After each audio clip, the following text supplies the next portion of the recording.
Ladies and gentlemen, welcome to the main event. Imagine you're steering a ship through fog and suddenly the lighthouse moves a few miles, same coast, different risk.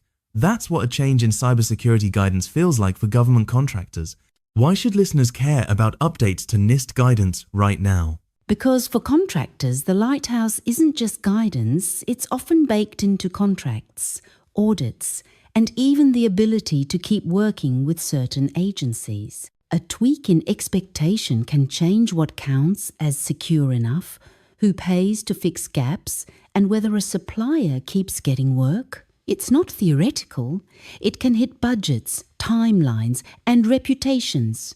That sounds dramatic. Are we talking minor clarifications or game-changing shifts? Both happen.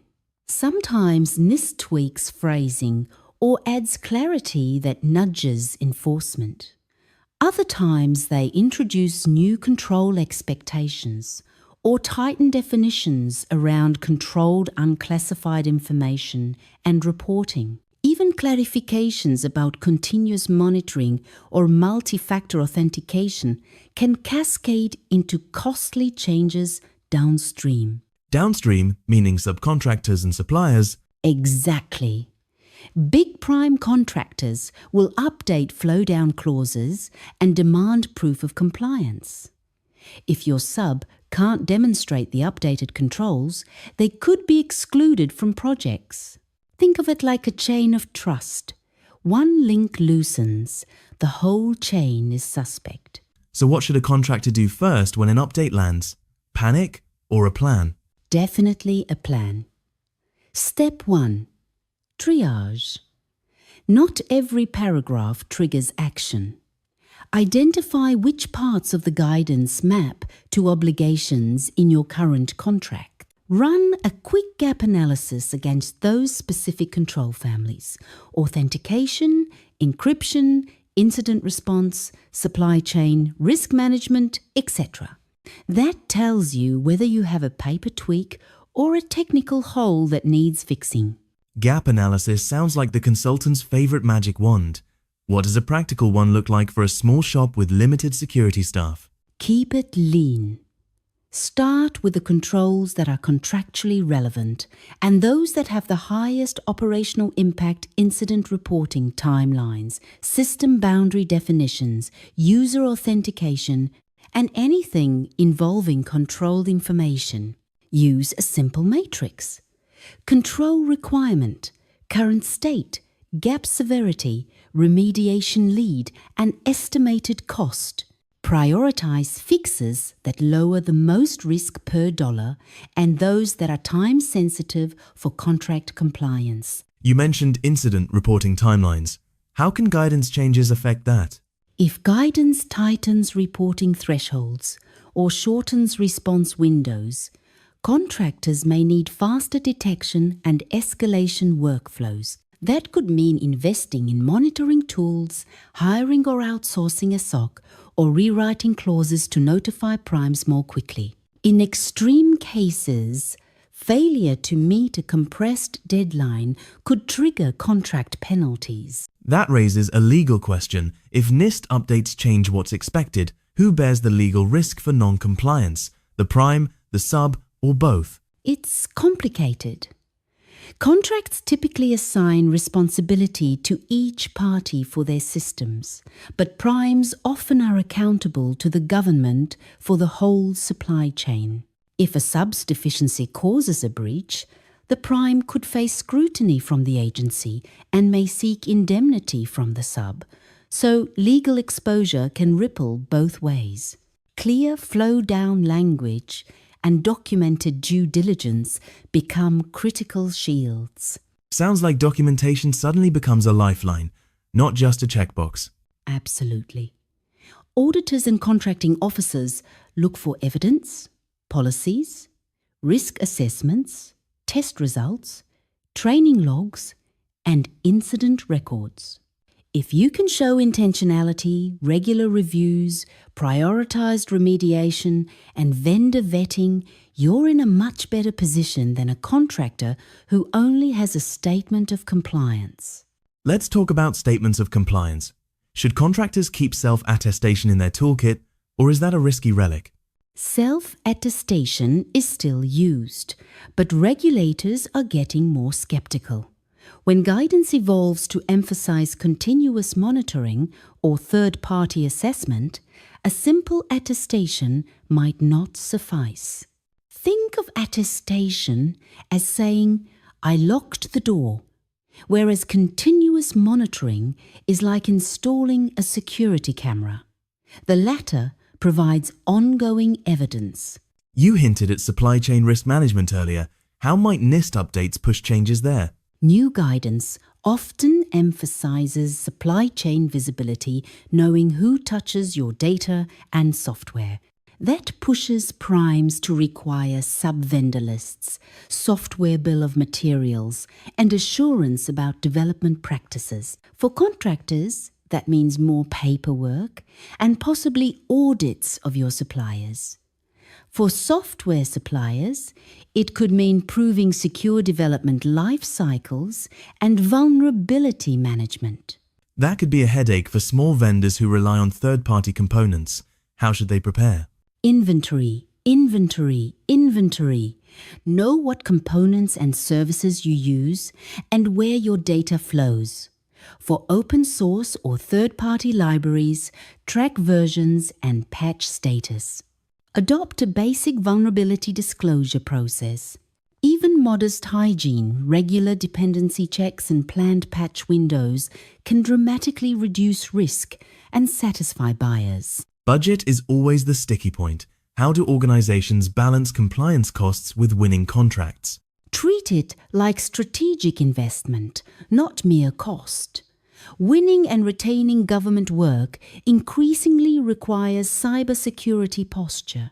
Prioritize controls that enable contracts, access controls, logging, and incident response. Leverage shared services where possible, pooled SOCs, cloud-native protections, or cyber insurance that includes vendor risk services, and negotiate with primes. Sometimes cost-sharing for major required upgrades is feasible if you're critical to the program.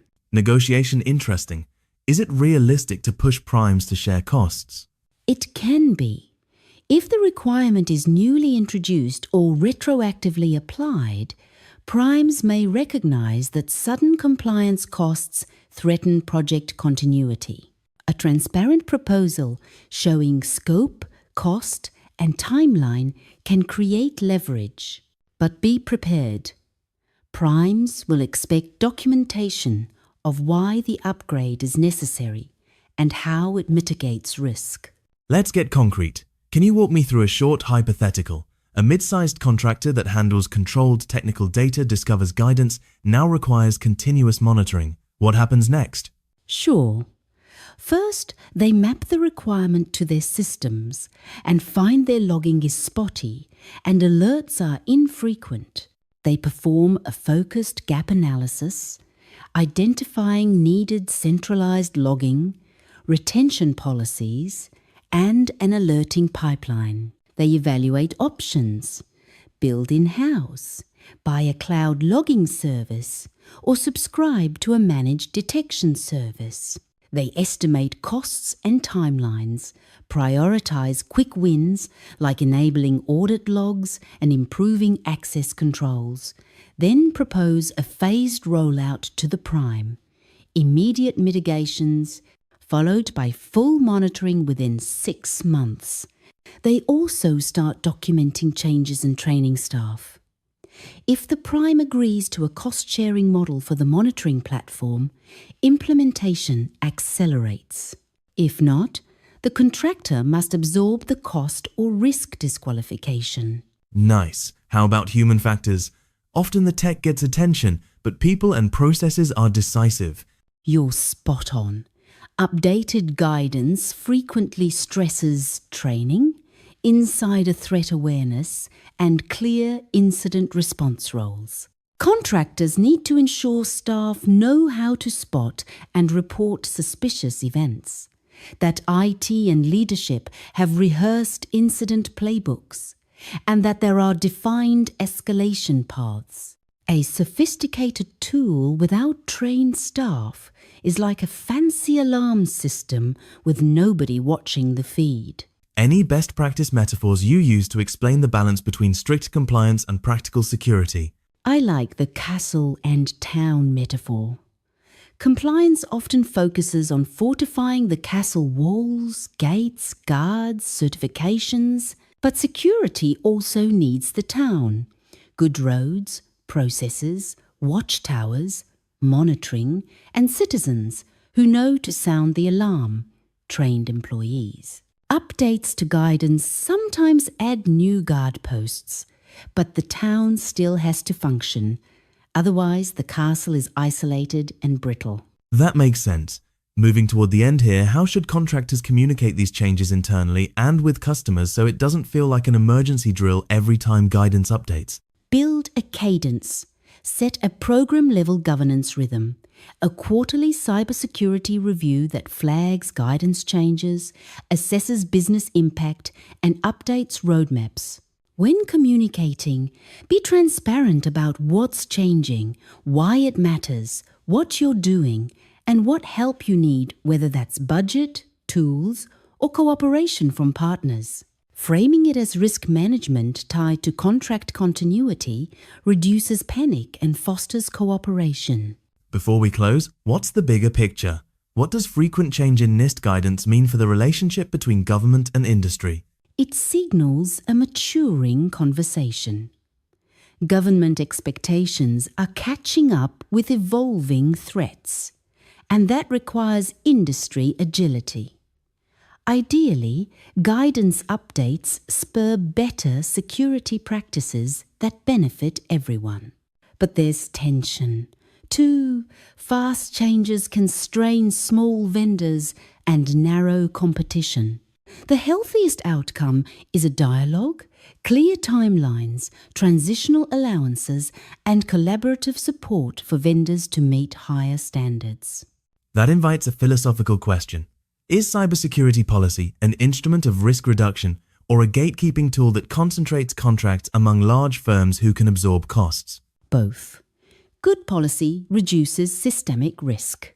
But if implementation ignores the practical realities of diverse suppliers, it can unintentionally favor big players. Thoughtful policy balances, ambition with feasibility phased timelines, funding mechanisms, and technical assistance for smaller vendors. Otherwise, we end up with fewer vendors and a monoculture that might be less resilient. As a final checklist, what are the 5 immediate actions every contractor should take when NIST guidance updates arrive? Concise and practical. 1.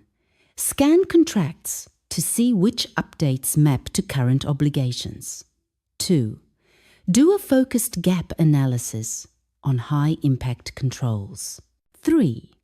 Prioritize mitigations that enable contract performance logging, access controls, incident response. 4. Document everything. Decisions, timelines, rollout plans, and communications with primes. 5. Open the conversation with primes and suppliers about timelines and cost sharing. Perfect. One last thought to leave listeners with: what's the single mindset shift contractors should adopt? Think of cybersecurity updates as a business continuity issue, not just compliance. That means proactively investing in resilience, building partnerships, and treating change as part of the operating rhythm. If you adopt that mindset, guidance changes become manageable course corrections rather than ship-altering storms. Great note to end on. Thanks for unpacking this technical enough to be useful, practical enough to act on. Anything you want to say in closing that nudges listeners to act? Stay curious and be deliberate. Updates to guidance are signals. Listen to them early, translate them into concrete tasks, and don't let surprises come from silence. Secure operations are both a competitive edge and a contractual necessity. All right, review contracts, map gaps, document, prioritize, and talk to partners. Thanks for a clear roadmap. We'll leave our listeners with that checklist and a question to chew on. As cyber rules evolve, how will you evolve with them? A special thank you to MarketUS.com for furnishing us this information. You can reach them at MarketUS.com or call them at 954-636-3232. Before we go, this deep dive was created by the MarketUS.com team. Let us know your thoughts in the comments below. It's right below the subscribe link.